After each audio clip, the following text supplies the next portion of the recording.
Today, it's Mike of Dog Trainer Cebu. In this video, I'll show you how to handle the level 2 and level 3 students. So we have some students here, si Oreo, and Oro. And this is my personal dog, si Diego, who doesn't have a lot of functional obedience. So I am anticipating that he will make a lot of mistakes. So I'm just gonna go over some of the words that we use when we are training the dogs. So we have 4 words that we use. So with these dogs, we use the words yes, no, good, and okay. So whenever we say yes, it's always followed by a reward. Okay? We never say the word yes and not give the dog any reward. It's always followed by either food or a toy. Okay? Next is the word no. The dog doesn't know what it means when we say no. So we added meaning dun sa word na no. So whenever we say no, we follow it up with a correction. So for example, you say no because the dog broke the stay or left where the place is, the elevated dog bed. So you ask the dog to go to the elevated dog bed and then the dog leaves. So what you can do is say no and then follow it up with an e-collar correction or e-collar pressure or a leash correction. Okay? So in this case, later I'm assuming that this dog will break this downstay. So I'm gonna show you. If you hear a beeping sound from the sound box, that means I am applying pressure using the e-collar stimulation. Okay? So as soon as a dog breaks a command, or sometimes I can even use it as a negative reinforcer to reinforce the behavior that I'm asking the dog to do. For example, with Diego, I'm gonna say, I'm gonna ask the dog to go inside, but the dog doesn't want to, then I can use the e-collar. In this case, let's just pretend that the dog doesn't want to go inside. So what I'm gonna do is apply pressure using the remote. It's a low level. The level will vary depending on your dog's sensitivity, but generally speaking, we use, for medium dogs, we use around 4 to 12, mga ganun, no? Around that level. So in this remote, I'm using level 4 with Diego. Sasabihin ko sa kanya, inside, and then I turn it off as soon as the dog is already inside. So when I give the command, I already applied the pressure, the negative reinforcement, so that the dog will think, okay, now I'm feeling the pressure. What's the command? The command is to go inside. So to turn this off, I need to go inside so that the dog knows how to turn off the pressure. So now the dog is here. I can also use that to give other commands. Like I'll ask the dog to lay down, flats. So pressure on, pressure off. So you hear the sound from the sound box. It means I'm applying stimulation continuously. Okay? Take note, if it's just like a beeping sound like this, it means I'm not continuously pressing the button on the remote. Okay? So there are cases wherein that's what I'm gonna do. Anyway, going back to the words that we use, the other word, so again, it's yes, no, and the other one is good and okay. All right? So when we say good, it's also giving the dog feedback that the dog did something correctly, just as when we say yes and then give the dog a reward. For the word good, this is for those cases wherein I want to let the dog know that the dog did something correctly, but I don't have anything with me to give the dog. Like I don't have a toy, I don't have any food, so maybe I can just do this. I'll give the dog a command, foos. Good. So Diego did something correctly there. I asked the dog to heel and he did it. So now I want to let the dog know, good boy. I'm rewarding the dog just by using my voice, by praising the dog or petting the dog. So that's what the word good is for. Flats, asking the dog to lay down. So sometimes I give the dog a command and I'm creating space. I'm moving away from the dog. Now sometimes the dog is looking for feedback, right?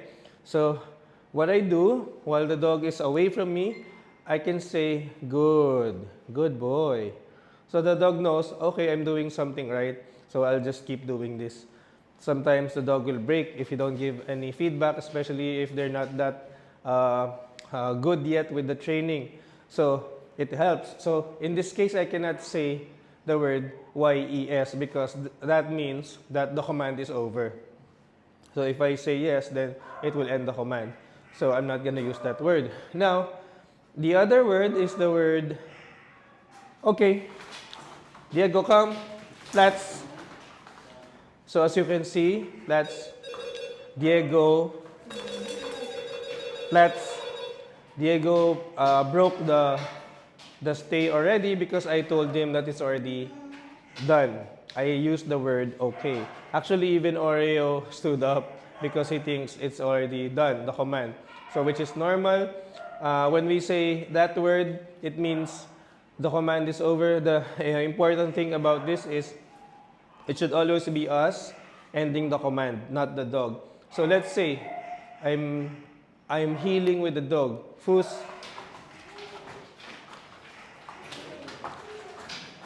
The dog should keep healing until I say that it's over. Okay? So it's a continuous behavior. Fus.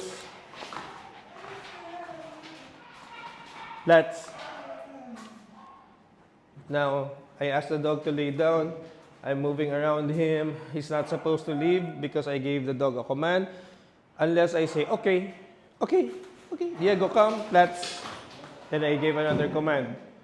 Alright? So, I think that is clear enough. So now I'm going to discuss how much freedom should I give the dog? Because you might be wondering, so now we know how to handle the dog. We know that the dog will do the obedience. So what about outside the training sessions, right? Outside training sessions, what am I supposed to do with the dog? The dog is just here with me in the living room. Should I let the dog just do whatever he wants? So what I do is this. If the dog is below 1 year old, I am not going to allow that dog to just have 100% freedom. Most especially if the dog is not supervised. So what I do, I use the crate. Inside, I use a crate to manage the dog, okay? Because what I don't like to happen is I don't want the dog to rehearse bad behaviors. What are the bad behaviors that I'm talking about? Playing with garbage, chewing on your stuff, your shoes, or inside. So he got confused there. He thinks I gave him the heel command. So we also avoid accidents like maybe peeing on the carpet, climbing on the couch, or climbing the kitchen counter, because when the dog is still young, they're not that smart yet to make the correct decisions. And they are very, especially around 4 months old and around that age, 5, 6 months, they like to chew on things. So I can manage the dog by putting the dog inside the crate so that they won't be able to rehearse those bad behaviors. So how long should you leave the dog inside the crate? It depends on the age of your dog. So let's say this dog is 2 years old, right? So Diego is 2 years old.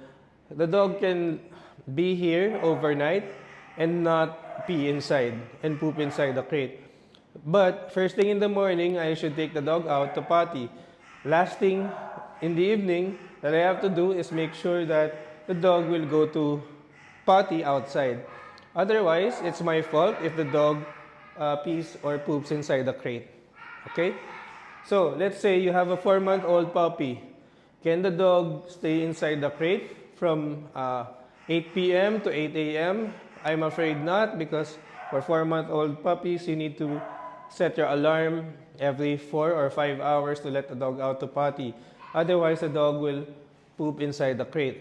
Okay? When that happens, if you let that keep happening, the dog will learn that, okay, so it's fine to just potty here. I'm gonna get used to this. So, if you are consistent with taking the dog out to potty or to pee or poop, then the dog will learn to hold his pee or poop. Now, my advice would be to always bring the dog in the same spot for peeing or pooping. The reason for this is if you keep going around, you take the dog out, you go somewhere else, and then the next day you go somewhere else. The dog doesn't know if you are going on a walk, or you want to play with your dog, or are you asking or are you waiting for him to potty. If it's the same place every time, the dog knows that you're expecting him or her to potty. So what we do usually is we have an artificial grass that's just placed in one corner or one spot where we take the dog to potty each time. Or if you have a lawn or an open field where you can take the dog for pottying, just select a spot. All right? So, I'm gonna give the dog another command. Foos, sit. So, wait. So, during that time, the one that made a mistake is Oreo. Okay? Oreo is also being handled by Carl, and Carl is using the e-collar. So, ang ginawa ni Carl, what Carl did there is he gave the dog the word no, and then gave the collection using the e-collar. So, now, we will be showing you guys how we handle the dogs using the obedience commands that we trained them, that we taught them. So, we will be using Oreo as an example for this, since that Oreo is one of our students and Diego is actually my personal dog. So, I'll put Diego inside. So now, these dogs are all male adult dogs. They don't particularly like other male dogs, so we should be careful when doing this. So now, si Carl will demonstrate how to give the sit command to the dog. Okay? Okay. Okay. Sit.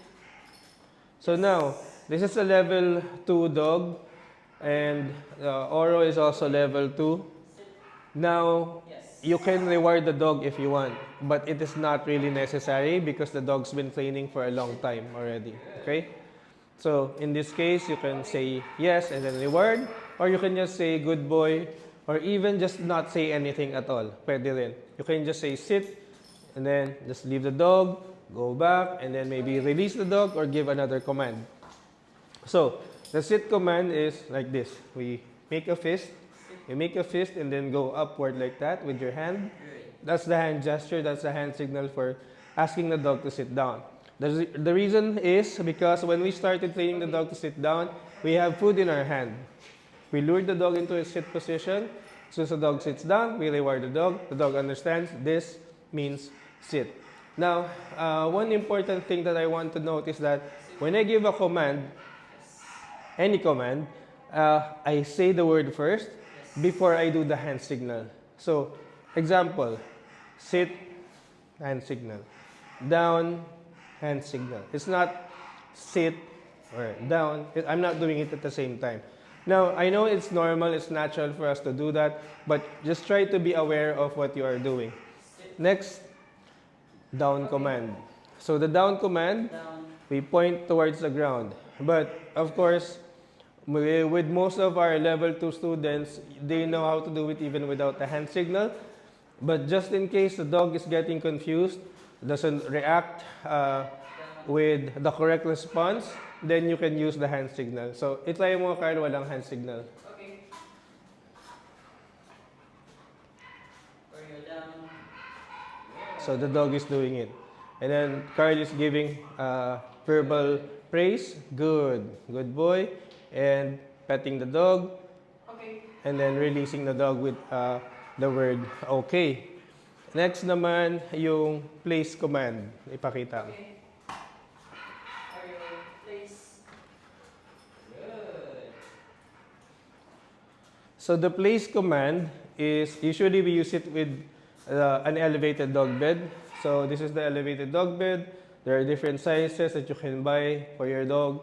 We prefer something that is enough for them to lay down. When they lay down, they should be able to fit comfortably. Okay. Because sometimes when we use this command, the place command, the dog is gonna be staying there for a long time. For example, you're doing something like you want to cook, you want to do the laundry, you want to Or be on your phone, working, I don't know, your laptop, working. You can ask the dog to place, go to place, and then the dog must stay there, even though it will take longer. Because this is a level 2 student, they've been practicing this for a long time, you can expect them to obey this command. Now, if the dog breaks, we apply pressure, say no, apply pressure using the e-collar, and then give the command again to go back to the place. So, ngayon tawagin mo siya, ipa-heal mo siya. Oreo, come. Heel. Okay. So now, Carl gave two commands in that scenario. He gave the calm command, which is to go towards your general location or kung nasaan ka. And then, to finish that command, ang sinabi ni Carl is heal. So, yung heal means go here sa left side. So, level 2 students know the heal command or the heal position, which is on the left side. So, mag-heal kayo, Carl. Heel. Come. Heel. So, si Oreo made a mistake there. Ang ginawa niya, pumunta siya sa elevated dog bed. But this dog is just being proactive. So, kasi papunta si Carl doon, so inisip niya siguro, oh, are you going to ask me to go to the place bed? So, he made a mistake there. Yan. So, Yes. so ngayon, what I'm gonna do is I will link Carl's remote to the sound box so that you will hear whenever Carl is using the e-collar on Oreo, okay? Just give me a second. Black and red. Black. Ano to single? Ha? Ano color?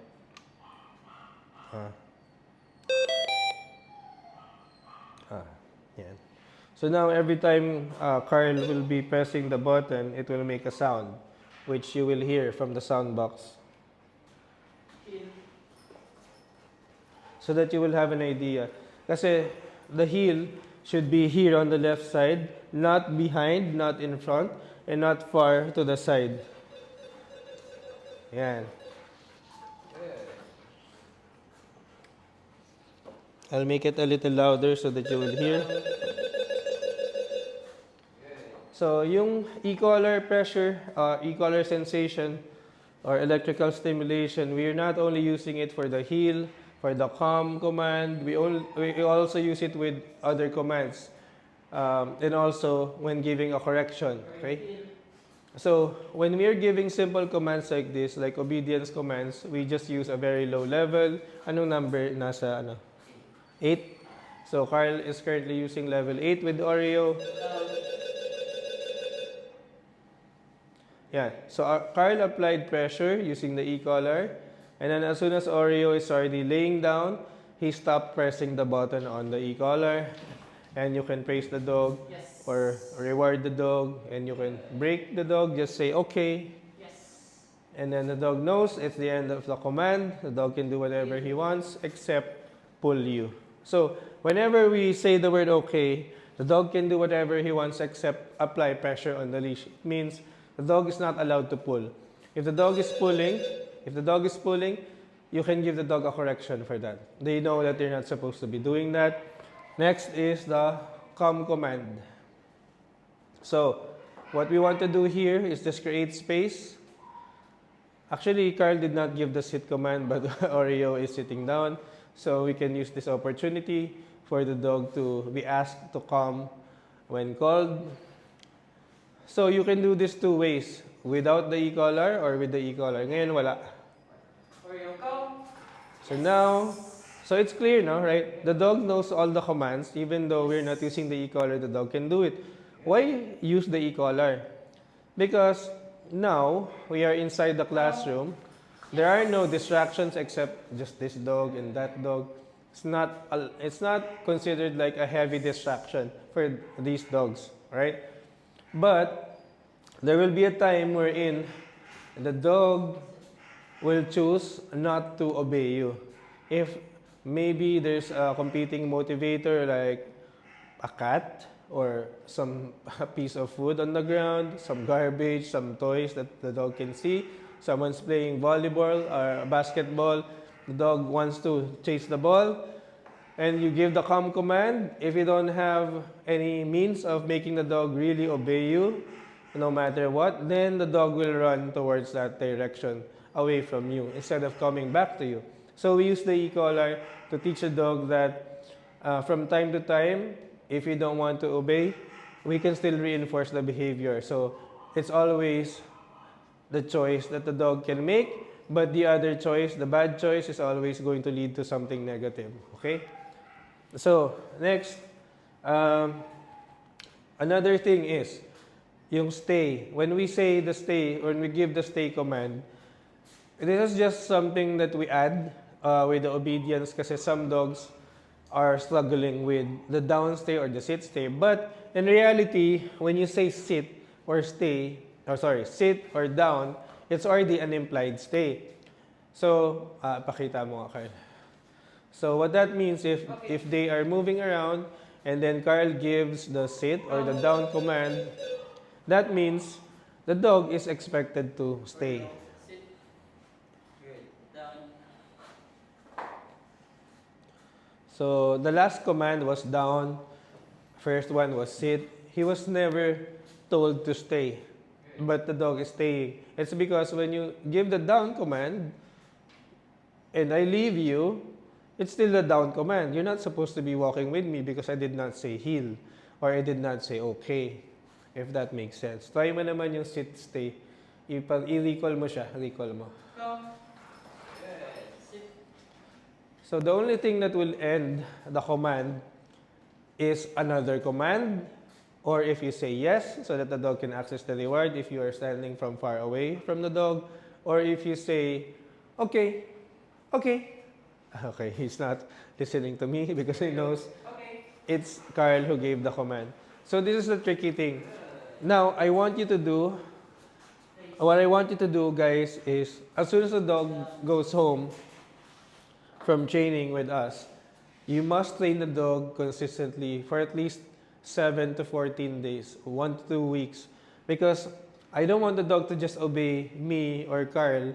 I want the dog to obey you guys as well. Now, if I try to give Oreo a command, even though that Oreo is trained, he might be like half committed to it because he knows he doesn't know me, or maybe he knows that his owner is someone that he doesn't need to listen to. So now, what's going to help you with this is the use of the e-collar or giving the dog some pressure using the leash or a correction using the leash. So you need to practice. It cannot be just us training the dog or us that the dog is obeying. So the dog must also obey you guys. So now for the first 1 to 2 weeks, as soon as the dog gets home, no one gets fed using the bowl. No one will feed using the bowl. All the food will come from you, from the treats pouch. So you can buy something like this. Something like this. So like that. And this one can close so that when you're bending over, you're trying to do something, the dog food will not spill. And what are we using for rewards?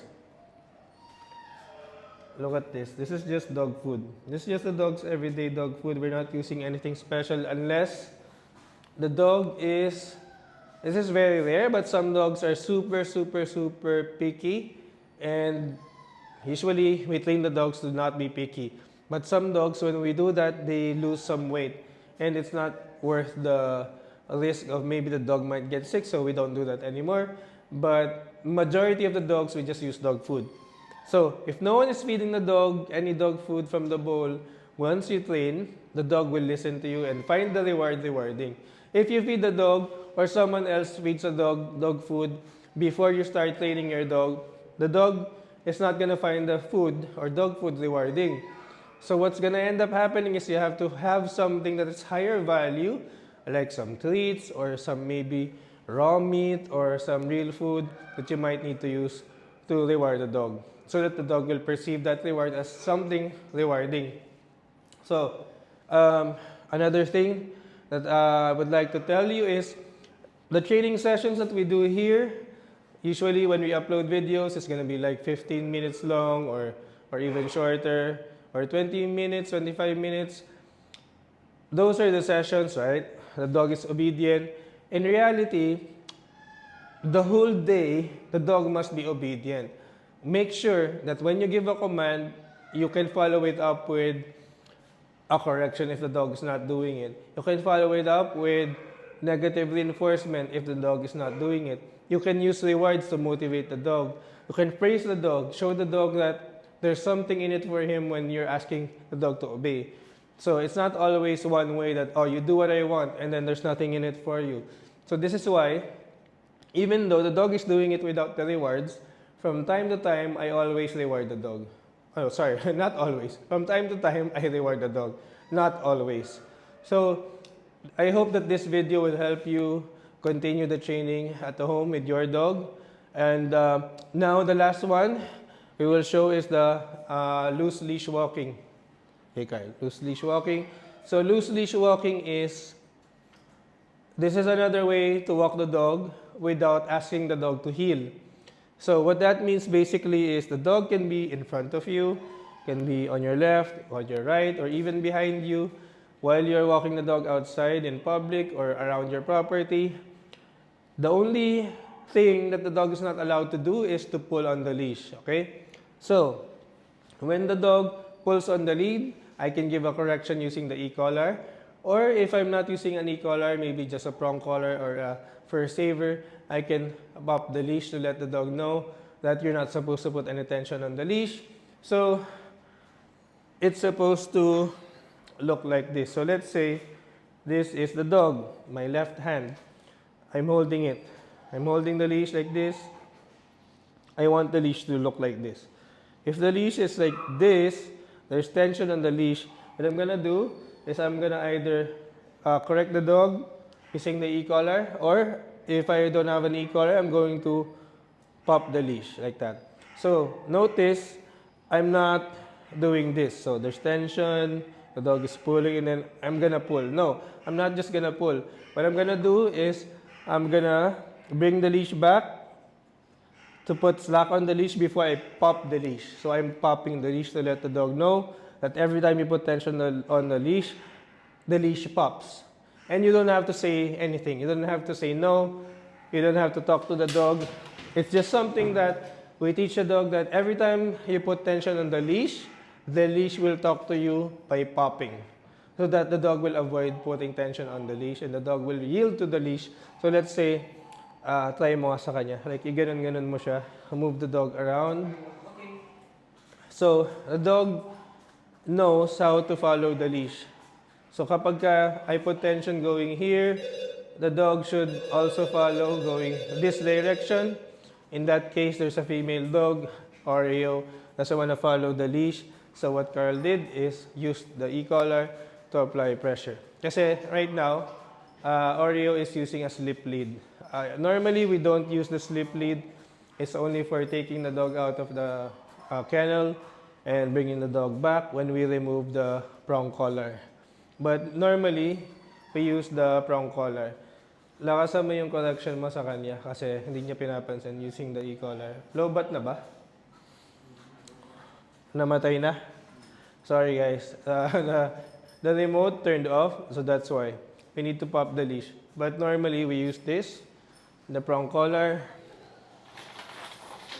When we are training dogs, we don't... sometimes with dogs that are super sensitive, we use the slip lead, but normally, I prefer using the prong collar. Okay? So, if you have questions regarding the level 2 obedience training, then you can send me a message if there's anything that's confusing you or maybe I missed something. Thank you guys for watching.